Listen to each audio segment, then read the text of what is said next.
తాకట్టులో ఉన్న బంగారానికి తక్షణ విముక్తి. ఈ రోజు మార్కెట్ రేట్ క్యాష్ మీ చేతిలో. శివ గోల్డ్ కంపెనీ, మీ నమ్మకానికి మా హామీ. అంటే ఇది ఎలాగో మనం సినిమాకి మాట ఇవ్వడం, అగ్రిమెంట్స్ వీటి గురించి మాట్లాడుకుంటున్నాం కాబట్టి నా దగ్గర ఒక 2 ప్రశ్నలు ఉన్నాయి. వీటికి ఇష్టమైతే సమాధానం చెప్పండి, లేదా స్కిప్ చేసేద్దాం.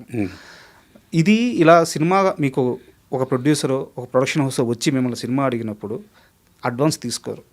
వాళ్ళు ఇస్తామని బతిమిలాడినా నాకు తెలిసి కనీసం ఒక 50-60 లక్షల రూపాయలు వచ్చి అడ్వాన్స్, ₹1,00,00,000 దాకా కూడా అన్ని సినిమాలు కలిపి అడ్వాన్సులను మీరు వదిలేసుకున్న రోజులు నాకు తెలుసు. అవును, అడ్వాన్సులు, ఆ అడ్వాన్సులు తీసుకుంటే ఖచ్చితంగా సినిమా ఆన్బోర్డ్ అవ్వద్ది, లేదా ఆ డబ్బులు మీ దగ్గర ఉండిపోతాయి. అవును. కానీ మీరు వెంకటేష్ గారితో ఒక సినిమా చేయాలి. ఆ సినిమాకి అడ్వాన్స్ 2 సినిమాలు పీపుల్స్ మీడియా ఫ్యాక్టరీలో 2 సినిమాలకి అడ్వాన్స్ ఇస్తామన్నారు, బట్ తీసుకోలేదు. వెంకటేష్ గారి సినిమా మీద నాకు తెలిసి కనీసం 1 సంవత్సరం దాకా కూర్చున్నారు. అవును, అక్కడ అడ్వాన్స్ పోయింది, టైము పోయింది. తరువాత మైత్రి వాళ్ళ దగ్గర ఒక ప్రాజెక్ట్ చేయాలి. Yes sir.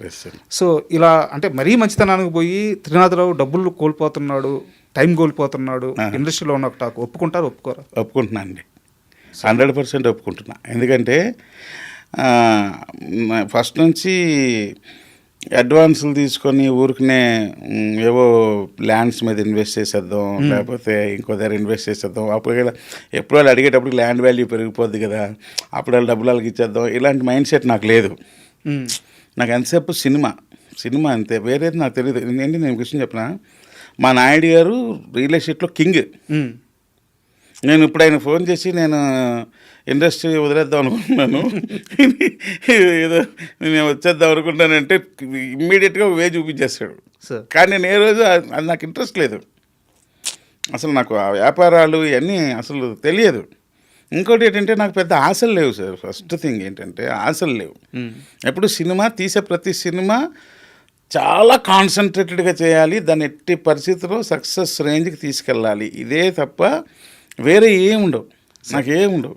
నిన్న మా ఇంట్లో అందరూ ఊరు వెళ్ళారు, నాయుడు మా ఇంటికి వస్తే ఈరోజు సరదాగా నాకు ఏదో హోమ్ ఫుడ్ తినాలనిపిస్తుంది అంటే, సరే నేను వంట చేస్తున్నాను, ఉప్పు ఎక్కడుంది, కారం ఎక్కడుంది అంటే నాకు తెలీదు. నేను అన్నాను, అమ్మో ఇవన్నీ టఫ్ క్వశ్చన్స్, నాకు అవి ఎక్కడో ఉంటాయండి.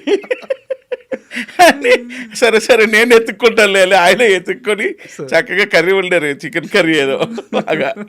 నాకు చెప్తున్నా, నాకు అసలు తెలియదు సార్. ఓన్లీ ఫిల్మ్ తప్ప నాకు ఇంకా వేరే ఏం లేవు. నాకు మీకు ఇంకా నిజంగా చెప్తున్నా, నాకు మామిడి తోటలు లేవు, ఏం లేవు, 7 ల్యాండ్లు ఏం లేవు. ఇప్పటికీ నేను 3 బెడ్రూమ్ ఫ్లాట్లోనే ఉంటున్నాను సార్. ఇదే సార్ నా ప్రశ్న కూడా. దీని కంటిన్యూటీ క్వశ్చన్ ఒకటి ఉంది. ఇప్పుడు వేరే డైరెక్టర్ వచ్చి నాకు డబ్బు మీద ఆశ లేదు అంటే నేను ఒప్పుకుంటాను. కానీ అంటే ఇది మీ టూ పర్సనల్, బట్ జనాలకు తీయాలి కాబట్టి చెప్తున్నాను. ఒక పిల్లోడు పెద్ద అయ్యేదాకా కూడా తల్లి మెడలో మంగళసూత్రం లేకుండా పుసుపుతాడు వేసుకొని ఉంటే, తను మ్యాథ్స్ క్లాసులు చెప్పి అమ్మకి మంగళసూత్రం కొనిచ్చిన ఒక కుర్రోడు డైరెక్టర్ అయిన తర్వాత పుట్టిన బిడ్డకి పాల డబ్బా కొనాలంటే ₹150 చేతిలో లేక రైల్వే స్టేషన్లో కూర్చొని ఏడ్చిన ఒక కుర్రాడు ఈరోజు ఇంత పెద్ద స్టార్డమ్ వచ్చి ఇంత పెద్ద డైరెక్టర్ అయ్యి చుట్టూ ₹1,00,00,000 కనిపిస్తున్నా కూడా డబ్బు మీద ఆశ ఎందుకు పుట్టట్లేదు అనేది నా ప్రశ్న.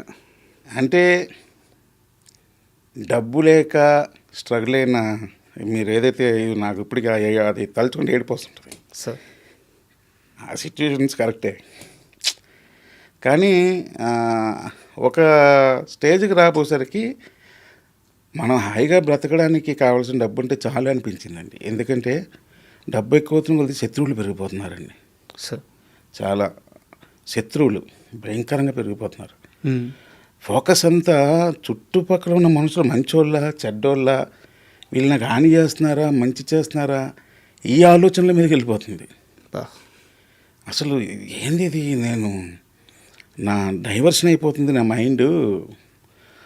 అందువల్ల ఇది మనకు బతకడానికి ఎంత కావాలో, మన పిల్లలు చదివించుకోవడానికి, మన తల్లిదండ్రులను చూసుకోవడానికి, మనల్ని నమ్ముకున్న మన తమ్ముడు చెల్లి పిల్లలు, మన ఫ్యామిలీలను చూసుకోవడానికి, మనల్ని నమ్ముకున్న మన పక్కన ఉన్న మా అసిస్టెంట్ డైరెక్టర్లు, మా అసిస్టెంట్ రైటర్లు, వీళ్ళు చూసుకోవడానికి దానికి తగ్గ సోర్సెస్ నేను అరేంజ్ చేయగలుగుతున్నానా లేదా ఇంతవరకు ఆలోచిస్తున్నాను నేను.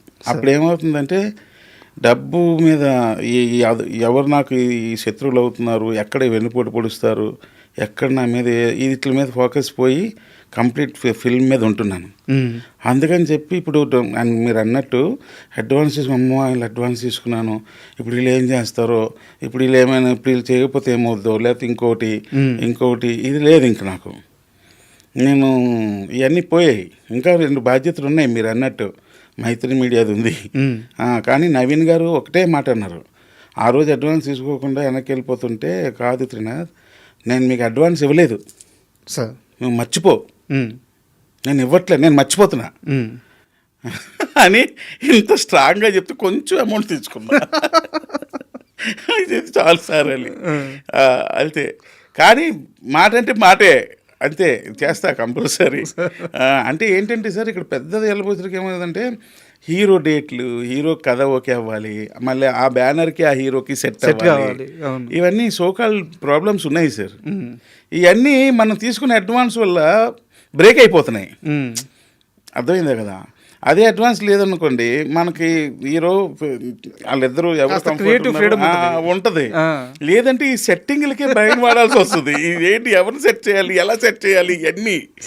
సో నాకు ఇవన్నీ ఇంట్రెస్ట్ లేదు సార్. అసలు 100 రూపాయలు అడ్వాన్స్ తీసుకున్న నిర్మాత ఎవరు సార్? 100 రూపాయలు అడ్వాన్స్? అవును. ఎవరి దగ్గర తీసుకున్నారు? చాలా క్రితం ఇది. ఎవరి దగ్గర తీసుకున్నారు? అది 100 రూపాయలు అడ్వాన్స్ ఎవరో ఇచ్చారు, నాకు మర్చిపోయింది, చాలా సంవత్సరాలు అయిపోయింది కదా. సినిమా ఇండస్ట్రీలో 100 రూపీస్ ఇవ్వండి సార్ చాలా అన్నాను. ఒక డైరెక్టర్ 100 రూపాయలు అడ్వాన్స్ తీసుకుని సినిమా చేస్తాడా? చేస్తానేమో, చెప్పలేము. సో ఇందాక మీరు మాట్లాడుతూ డబ్బు పెరిగే కొద్దీ, హిట్స్ వచ్చే కొద్దీ చుట్టూ శత్రువులు ఎక్కువైపోతున్నారు అన్నారు. జీవితంలో ఎక్కడైనా తగిలిందా దెబ్బ? తగిలినాయి సార్ 2-3 తగిలి అనుకున్నా, అమ్మో ఇది కాదురా నాయన, మన లైఫ్ ఇది కాదు, ఇన్ని కష్టాలు పడి ఇన్ని చేసి ఎంతవరకు వచ్చింది దీనికోసం కాదు, వేరే సినిమా ఉండాలి అని మొత్తం అన్నిటికీ దూరం వెళ్ళిపోయి చేసేసి ఓన్లీ సినిమా అంతే, ఇంకా వేరే ఏం లేదు సార్. అండ్ దీనికి సంబంధించింది ఇంకొక ప్రశ్న. యాక్చువల్గా వెంకటేష్ గారి సినిమా ఒక క్లైమాక్స్ పోర్షన్ తెప్పించి అంతా ఓకే అయిపోయింది, ఖచ్చితంగా త్రినాథరావు వెంకటేష్తో సినిమా తీస్తున్నాడు అని చెప్పేసి అందరూ ఫిక్స్ అయిపోయారు, మీడియా సర్కిల్ కూడా ఫిక్స్ అయిపోయింది. ఎందుకు సార్ ఆ సినిమా ఫైనల్ కాలేదు? యాక్చువల్లీ ఆ సినిమాలో మొత్తం స్క్రిప్ట్ సూపర్ ఎక్స్ట్రాడినరీ. మా ప్రసన్న గారు చెప్తున్నప్పుడే నేను బాగా ఎంజాయ్ చేశాను. ఆయనదే స్క్రిప్ట్, ప్రసన్న గారిది. భలే అసలు అంటే ఆ క్యారెక్టరేషన్, హీరో క్యారెక్టరేషన్ అంతా సూపర్. అసలు వెంకటేష్ బాబు అయితే ఆ బాడీలోకి కూడా క్యారెక్టర్ ఎక్కించుకున్నారు. ఆ తర్వాత ఆయన ఏ షూటింగ్కి వెళ్ళినా సరే నన్ను కూడా తీసుకెళ్ళిపోతూ ఉండేవాళ్ళు, అక్కడ కూడా అదే రేంజ్లో ఉందాం అని. నాకు తెలిసిన ఈ సినిమాకి సంబంధించిన, అంటే ఆ రోజు మీరు పక్కన ఉన్నారో లేదో నాకు తెలియదు కానీ నేను ఒక చిన్న ఎగ్జాంపుల్గా జరిగింది ఒక చిన్న ఇన్సిడెంట్ చెప్తాను ఎగ్జాంపుల్గా. మీ స్టోరీ విన్న తర్వాత వెంకటేష్ గారు షూట్కి ఖచ్చితంగా వెళ్తామని తెలిసిన తర్వాత వేరే సినిమా సెట్స్లో క్యారీ వ్యాన్లో అద్దం ముందు నిలబడి సీన్స్ కూడా ప్రాక్టీస్ చేశారు. ఇది లైవ్గా చూసిన మనిషి నాకు చెప్పారు. నిజమేనండి, చేయడం ఆయన చేసేవారు. సాయంత్రం ఆయన షూట్ అయిపోయి ప్యాకప్ అయిపోయి ఫోన్ చేసేవారు, Trinath what you want man, green tea తాగుతావా, ఎక్సలెంట్ కలుపుతాను నీకు తెలుసా అని చెప్పి బ్లాక్ కాఫీ ఎక్స్ట్రాడినరీ కలిపేవారు ఆయన. అని ఆ సీన్ గురించి డిస్కషను, మనం ఆ సీన్ గురించి చెప్తుంటే మనం ఆయన ఫేస్ వైపు చూసాం అనుకోండి, ఆయన ఎక్స్ప్రెషన్లో అప్పుడే అలా అలా కదిలిపోతూ ఉంటాయి. అంటే అప్పటికే ఆయనకి అది బాగా ఇంట్రెస్ట్ వెంకటేష్ బాబుకి. నేను అసలు యాక్చువల్గా సినిమా అయిపోద్ది అనే అనుకున్నాను జనరల్గా. ఒక్క క్లైమాక్స్ అంటే చిన్న ఫ్లాష్ బ్యాక్ మోడ్లో చిన్న క్లాష్, అది ఎంతకీ తెగల, లాస్ట్ వరకు తెగలేదు, అలా జరగల. ఓన్లీ క్లైమాక్స్ వల్లే అంతే, ఓన్లీ ఫ్లాష్ బ్యాక్, క్లైమాక్స్ కూడా కాదు. ఫ్లాష్ బ్యాక్లో ఒక విలన్ ఎపిసోడ్ ఒకటి ప్రసన్న గారు డిజైన్ చేశారు, బట్ అది వర్కౌట్ కావట్లేదు. అది బేసికల్గా నాకు కూడా పెద్దగా నచ్చలేదు, కానీ బట్ అది ఇంకా మార్పు జరగలేదు, ఇంకా అలా అయిపోయింది. ఇప్పుడు ఆ స్క్రిప్ట్ ఉందా? ప్రసన్న గారి దగ్గర ఉందండి. ఓకే, ఎవరికన్నా మళ్ళీ నెరేట్ చేశారా? అది ఇంకా చేయలేదు. ఎందుకు చేయలేదంటే అంటే ఇంచుమించుగా దాని దగ్గరగా ఉన్న స్క్రిప్ట్ పెద్ద హీరోతో వచ్చింది, ఇంక మళ్ళీ అదే చేశారు అని అంటారేమో. మీకు అబ్జెక్షన్ లేకపోతే ఆ సినిమా పేరు చెప్పొచ్చా? పెద్ద హీరోతో చెప్పను, అబ్జెక్షన్ ఉంది. సార్ అండ్ మళ్ళీ అనకాపల్లి విషయానికి వస్తే నాకు మీ ఫస్ట్ సినిమా ప్రమోషన్స్ బాగా గుర్తు సార్. నేను అప్పుడే మేము వయసుకు వచ్చాము, అప్పుడప్పుడే మీడియాలోకి ఎంటర్ అయిన చాలా ఎర్లీ డేస్. మీరు చాలా దగ్గర చెప్పింది ఏంటంటే ఇది నా నిజ జీవితంలో జరిగిన కథ, చూసిన సంఘటనలు, నేను దీన్ని సినిమాగా మార్చాను, నా కథగా మార్చుకున్నాను అని చెప్పారు. అనకాపల్లి విషయానికి వస్తే మీరు అనుభవించిన సంఘటనలు ఉంటాయి అంతే కదా, మీరు పుట్టిన ప్రాంతం, మీరు పెరిగిన ప్రాంతం, సో మీకు జరిగిన ఇన్సిడెంట్స్ ఉంటాయి. సో అనకాపల్లి సినిమా కథ మీకు పర్సనల్గా ఎంతవరకు రిలేటబుల్ అంటే ఏం చెప్తారు? Yes sir. అంటే ఇప్పుడు అనకాపల్లి సినిమాలో ఉన్న కథ అంతా అనకాపల్లిలో నేను చూసింది అనకాపల్లిలో ఉన్నాయి కాదు. కొన్ని సిచ్యువేషన్స్ అంటే ఏరియాస్ వైజ్ గర్ల్ ఫ్రెండ్స్ కోసం గొడవలు పడ్డాలు, ఆ ఏరియా అమ్మాయిని ఈ ఏరియా వాళ్ళు లవ్ చేయకూడదు, ఈ ఏరియా అమ్మాయిని ఆ ఏరియా వాళ్ళు లవ్ చేయకూడదు, లవ్ చేస్తే కొట్టుకోవడాలు ఇవి ఎక్కువ ఉండేవి మాకు టౌన్లో. అప్పుడు నేను కూడా అంటే ఈ గర్ల్ ఫ్రెండ్ ఫైట్లు మా బ్యాచ్ కూడా ఉండేవాళ్ళం. సో అవన్నీ కొన్ని నాకు మైండ్లో ఉన్నాయి. ఆ తర్వాత ఆ ఏరియాలోకి మనం నైట్ పూట వెళ్ళామంటే దొరికామంటే చచ్చామే. అంటే యంగ్స్టర్స్లో ఉన్న గొడవలు ఇవి, పెద్దవాళ్ళే కాదు. మరలా మేము యంగ్స్టర్స్ మీద కొనుక్కున్నప్పుడు మరలా పెద్దవాళ్ళు వచ్చే మళ్ళీ వాళ్ళే తీర్చాలి. మనకాపల్లి గొప్పతనం ఏంటంటే తెలుసా సార్, మాలో ఉన్న బంధాలు కానీ లేదా గొడవలు కానీ లేదా తగాదాలు కానీ ఏవైనా సరే మాలో మేము సెటిల్ చేసుకుంటాం. మూడో వ్యక్తికి వెళ్ళాం, బయట వ్యక్తికి వెళ్ళాం, బయట పొలిటికల్ లీడర్స్ దగ్గరికి వెళ్ళాం, ఏమి వెళ్ళాం అంతే. మా అనకాపల్లి పోలీస్ స్టేషన్లో కూడా ఎవరైనా అలా అదే చెప్తారు, అరే మీరే గొడవలు పడతారు, మీరే సాల్వ్ చేసుకుంటారు, దానికి ఎందుకైనా వస్తారు, కూర్చొని మాట్లాడుకొని సెటిల్ చేసుకుంటారు. అంటే మేము ఎంత ఇదైనా సరే మా పెద్దవాళ్ళు ఎవరైతే ఉన్నారో వాళ్ళకి వెయిట్ ఇస్తాం. ఇప్పటికీ Anakapalli is a devotional town అండి. మీకు ఎంత డివోషనల్గా ఉంటుందంటే ప్రతి వీధికి దేవాలయం ఉంటుందండి, ప్రతి వీధికి దేవాలయం ఉంటుంది. మీరు నిజంగా భోజనాలు కూడా ఏ రోజు వండుకోకర్లేదు, ప్రతిరోజు ఏదో ఒక దేవాలయం ద్వారా అన్నదాన కార్యక్రమం ఉంటుంది. అందరూ అన్నదానం అంటే అది ఒక ప్రసాదంలాగా తినడానికే వెళ్తారు, చక్కగా భోజనం చేసేద్దామని అనుకుని వెళ్తారు.